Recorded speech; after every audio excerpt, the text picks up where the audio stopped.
નમસ્કાર વહાલા વિદ્યાર્થી મિત્રો, કેમ છો? આજે આપણે ધોરણ 9 વિષય હિન્દી ચેપ્ટર નંબર 5 સ્વરાજ્ય કી નીંવ સ્વાધ્યાયનું સંપૂર્ણ સોલ્યુશન જોઈશું। तो प्रश्न पहलो, निम्नलिखित प्रश्नों के उत्तर एक एक वाक्य में लिखिए। पहलो, रानी लक्ष्मीबाई की चिंता का क्या कारण था? जवाब, रानी लक्ष्मीबाई की चिंता का यह कारण था कि बहुत प्रयत्न करने के बाद भी स्वराज्य उनके हाथ में नहीं आ रहा था। बीजू, बाबा गंगादास ने रानी लक्ष्मीबाई से क्या कहा था?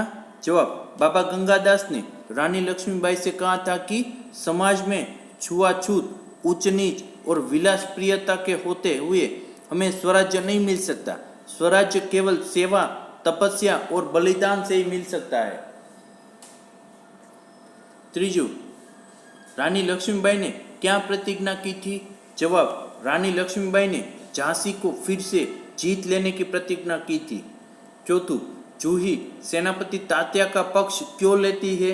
जवाब, जूही सेनापति तात्या का पक्ष लेती है क्योंकि वह उससे प्रेम करती है। पांचवूं, तात्या रानी लक्ष्मीबाई के सामने लज्जित क्यों हो उठे? जवाब, रानी लक्ष्मीबाई ने तात्या को सरदार कहकर संबोधित किया। रानी के मुंह से अपने लिए यह संबोधन सुनकर तात्या लज्जित हो उठे। प्रश्न 2, निम्नलिखित प्रश्नों के उत्तर 5-6 वाक्यों में लिखिए। पहलू, मार्ग में हिमालय अड़ने, डरावनी लहरों के थपेड़े मारने, नाविकों को सो जाने से क्या अभिप्राय है? जवाब, रानी लक्ष्मीबाई को अपनी प्यारी झांसी शत्रुओं के हाथ में चले जाने का दुख है।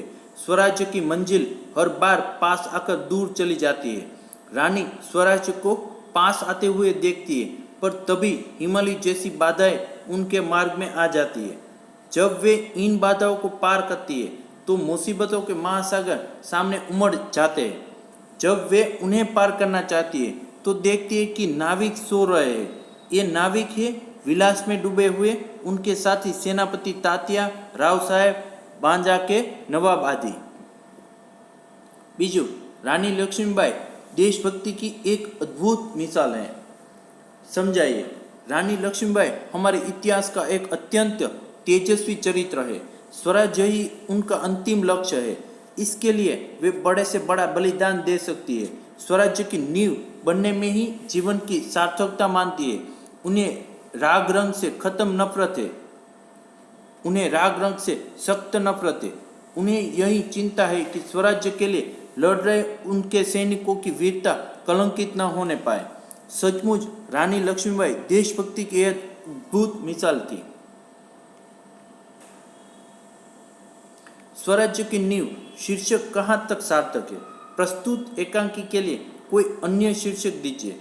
सन 1857 का सैनिक विद्रोह भारत का प्रथम स्वतंत्रता संग्राम माना जाता है। उसमें झांसी की रानी लक्ष्मीबाई, जूही, मुद्दर, तात्या टोपे, रामचंद्र तथा रघुनाथ राव आदि ने अपनी अनोखी देशभक्ति का परिचय दिया था।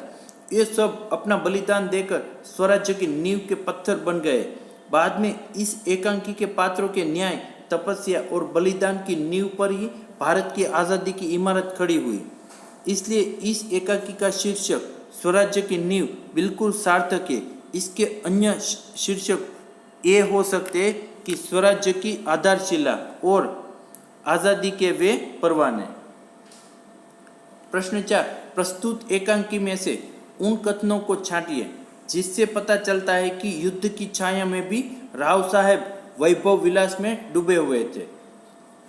जवाब, पहलू, जूही, जानती हूँ महारानी, हम विलासिता में डूब गए हैं।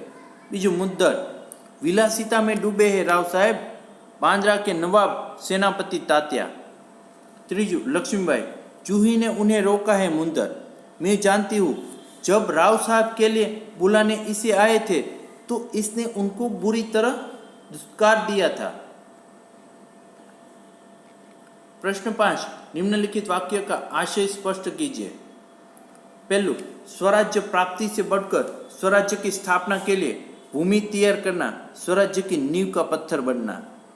उत्तर, इमारत बनाने के पहले उसके लिए उचित भूमि का चयन किया जाता है, फिर मजबूत नींव रखी जाती है। नींव जितनी मजबूत होगी इमारत ही उतनी मजबूत होगी। इसी तरह स्वराज पाने के लिए और समाज में उसके लिए वातावरण तैयार करना जरूरी है। यह वातावरण जनमानस को जगा कर ही तैयार किया जा सकता है। शहीदों के बलिदान जनमानस को आंदोलित करते हैं और लोगों में स्वराज्य पाने की भावना तीव्र बनती है। बीजू, शंकाएं अविश्वास पैदा करेगी और उस अविश्वास से उत्पन्न निराशा को दूर करने के लिए पायल की झंकार और भी जनक उठेगी। उत्तर, राव साहब बांद्रा के नवाब आदि रानी के सहयोगी संकुचित दृष्टि के व्यक्ति थे।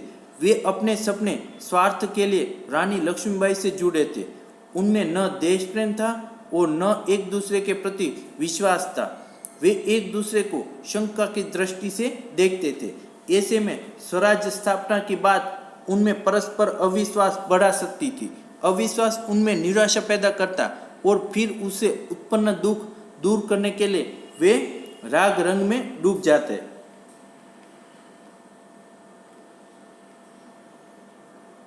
त्रीजू, दोस्त की ठोकर अविश्वास की खाई को और भी चौड़ा कर देती है।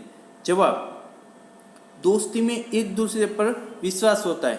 ऐसे में कोई धोखा दे तो दिल को गहरी चोट लगती है। गहरा विश्वास गहरे अविश्वास में बदल जाता है और फिर पहले जैसी दोस्ती नहीं रह सकती। प्रश्न 4, कोष्टक से सही शब्द चुनकर वाक्य पूर्ण कीजिए। पहलू, स्वराज्य मिल सकता है केवल सेवा, तपस्या और खाली जगह से। चौभाव से बलिदान। बीजू, महासागर की डरावनी खाली जगह थपेड़े मारने लगती है। जवाब आवश्य लहरें। त्रीजू, कौन कहता है कि हम खाली जगह में डूब गए हैं। जवाब आवश्य विलासिता। चौथू, मैं खाली जगह के लिए नाच सकती हूँ। जवाब आवश्य स्वराज। पांचवू, हमारी खाली जगह कलंकित न होने पाए। जवाब, हमारी वीरता कलंकित न होने पाए। पांचवू, निम्नलिखित शब्द समूह के लिए एक शब्द लिखिए। पहलू, धरती और आकाश के मिलने का स्थान, क्षितिज। बीजू, निराशा या क्रोध में मुंह से निकलने वाली श्वास। जवाब आवश्य निश्वास। त्रीजू, दही से बनने वाला एक व्यंजन। जवाब आवश्य श्रीखंड। चौथू, ब्राह्मणों को खिलाया जाने वाला भोज, ब्रह्म भोज। और पांचवू, स्वामी के प्रति श्रद्धा रखने वाला। जवाब आवश्य स्वामी भक्त। प्रश्न 6, उदाहरण के अनुसार शब्द बनाइए। उदाहरण आपेलू છે રાજ્ય, સ્વ પ્લસ રાજ્ય બરાબર। તો એ રીતના આપણે બનાવવાનું છે। પહેલું દેશ, સ્વ વત્તા દેશ યાની સ્વદેશ। બીજું ભાવસ્વ, ભાવ તો સ્વભાવ। ત્રીજું તંત્ર, સ્વ વત્તા તંત્ર યાની સ્વતંત્ર। ચોથું જન, સ્વ વત્તા જન યાની स्वजन।